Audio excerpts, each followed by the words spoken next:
Hi guys, my name's John. Welcome to Off-Grid Solutions and welcome to my first video. Let's see if I'm any good at it. Right, the first video is going to be about these two units here, which are Merpower units. They're made by a company called Merpower. But anybody that goes fishing might be thinking, hang on a minute, I've got one of these. And it says Fox Halo down the front of it, which is a big brand in the fishing industry. Yes, you're right, it does.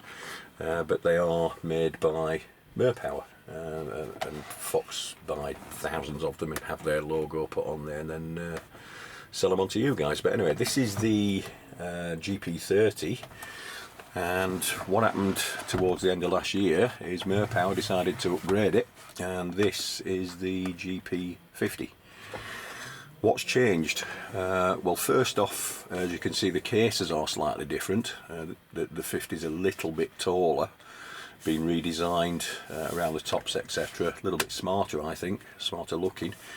But what else is different? Well, first off, let's have a look at what's the same. What is actually the same? Both of these units share the same battery, which is a lithium iron phosphate or Lifepo4 307 watt-hour cells in there. Capacity wise, 307 watt-hour in both, so the batteries aren't identical, but that's where things now change.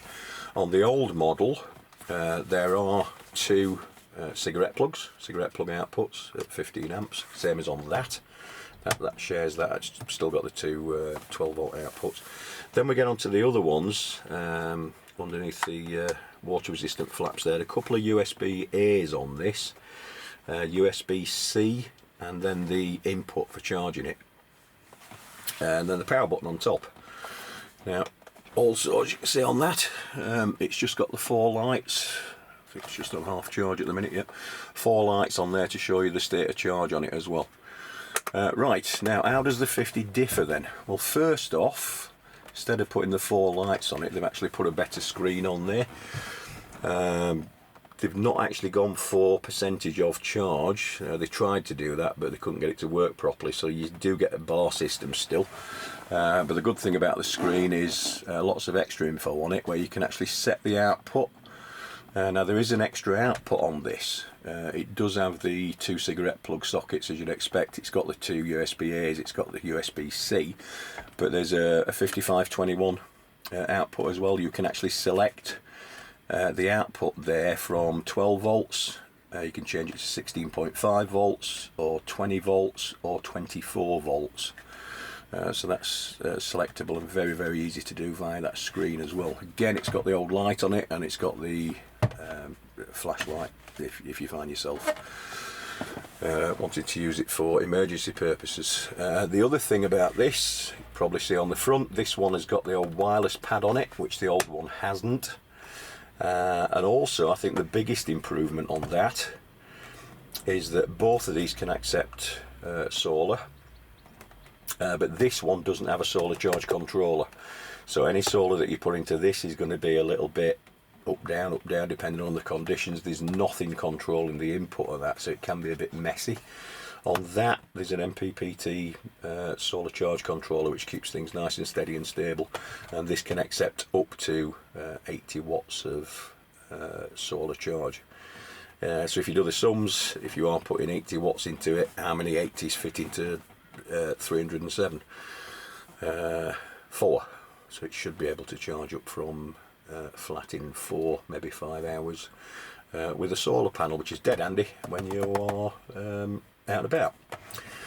Now I do use one of these in my van. I use this one, and what I use it for is something that's coming up on another review when I want something warm at work. If I want some warm food, is a food heating gadget there which runs off one of the 12 volt sockets on that.